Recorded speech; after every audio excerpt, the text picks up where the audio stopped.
It rarely goes a day without me feeling extremely grateful for living on this beautiful island, Bali. Bali just hits me in the heart.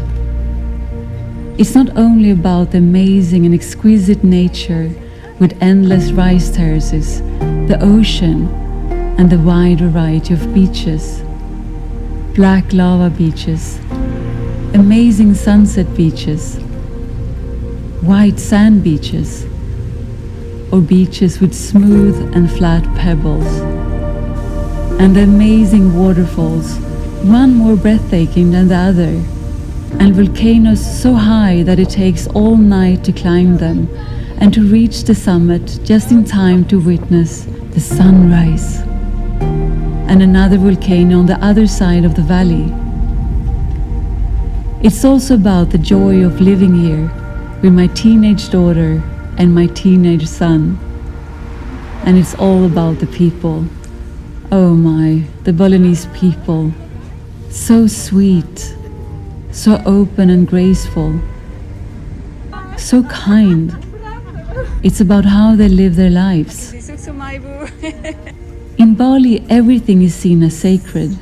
People make offerings and bless their houses, themselves, and even their motorbikes and cars. And at the end of the pandemic, it was time for my house to be blessed.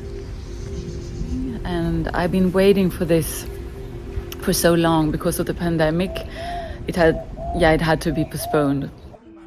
My staff was there, and her sister, her mom and dad, and their spiritual teacher. A 2-year cycle was over, with lots of heavy labor and emotional healing. It felt like I had been through a rite of passage. I had completed a huge renovation of my villa. I had also left behind a life that didn't feel right or aligned anymore. I had created something new.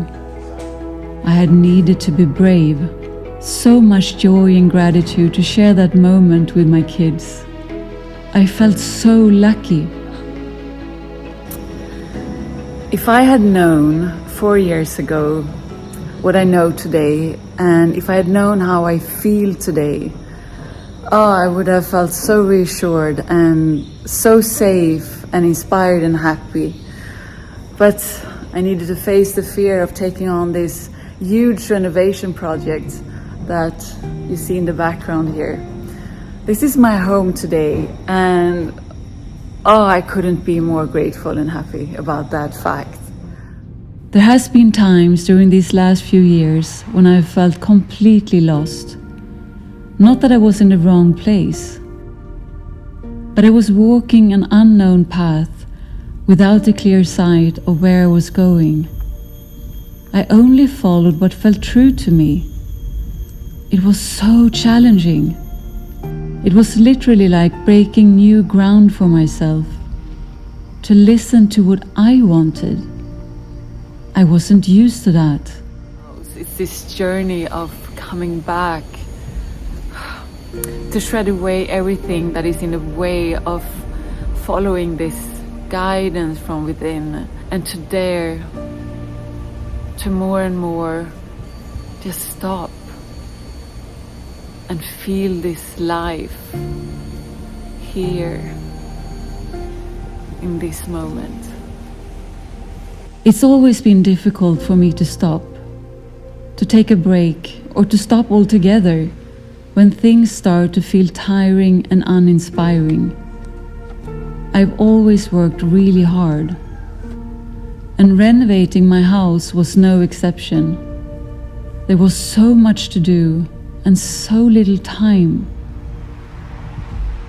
And yes, I needed a home for myself and my kids. And I'm so grateful for my determination that led me to creating that.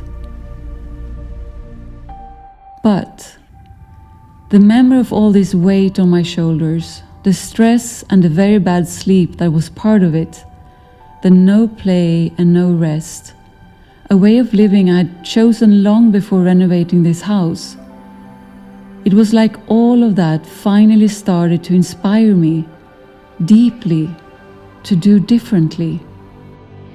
And when I'm faced with a situation where I need to make a choice, that I take a moment to stop and I really feel what's the truth for me. In big decisions and in small decisions. Life is about my small choices. What I want to eat for lunch, if I want to rest, if I want to stop working and actually sit in the sun for a moment. It's all these choices that makes my life.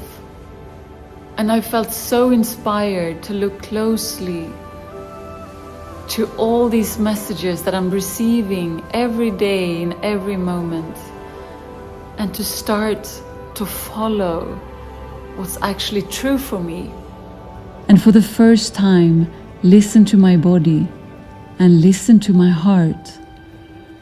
To start living a life led by inspiration.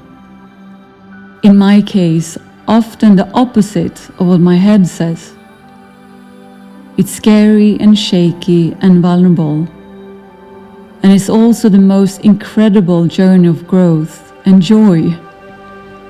I guess it's all about enjoying this incredible experience called life.